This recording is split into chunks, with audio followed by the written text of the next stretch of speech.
दक्षिण सोलापूर तालुक्यातील बरूर गावातून नात्याला काळीमा फासणारी एक अत्यंत धक्कादायक घटना समोर आली आहे। इथं काकानंच आपल्या अवघ्या 5 वर्षाच्या सख्ख्या पुतण्याचा गळा दाबून खून केल्याचं उघड झालंय।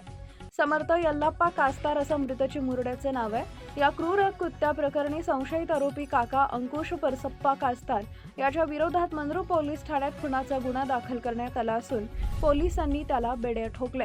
मृत समर्थचे आई वडील दोघेही ऊसतोड कामगार आहेत। कुटुंबाच्या उदरनिर्वाहासाठी ते सतत बाहेरगावी असतात। त्यामुळे चिमुरडा समर्थ हा दक्षिण सोलापूर तालुक्यातील बरूर इथं आपल्या आजीजवळ राहत होता।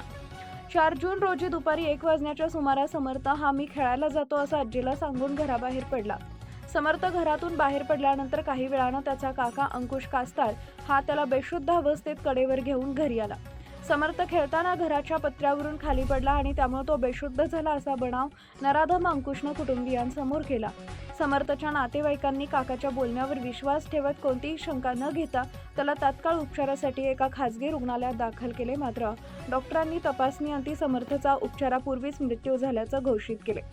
रुग्णालयात समर्थचा मृतदेह पाहिल्यानंतर त्याच्या डोळ्यावर, गळ्यावर आणि हनुवटीवर काही संशयास्पद जखमाच्या खुणा दिसून आल्या।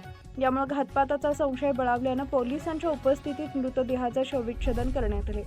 या शवविच्छेदनात समर्थचा मृत्यू पत्र्यावरून पडलेला झाला नसून त्याचा गळा दाबून खून करण्यात आल्याची माहिती समोर आली आहे। लाईक करा, शेअर करा, सबस्क्राईब करा आणि बेल आयकॉन प्रेस करा।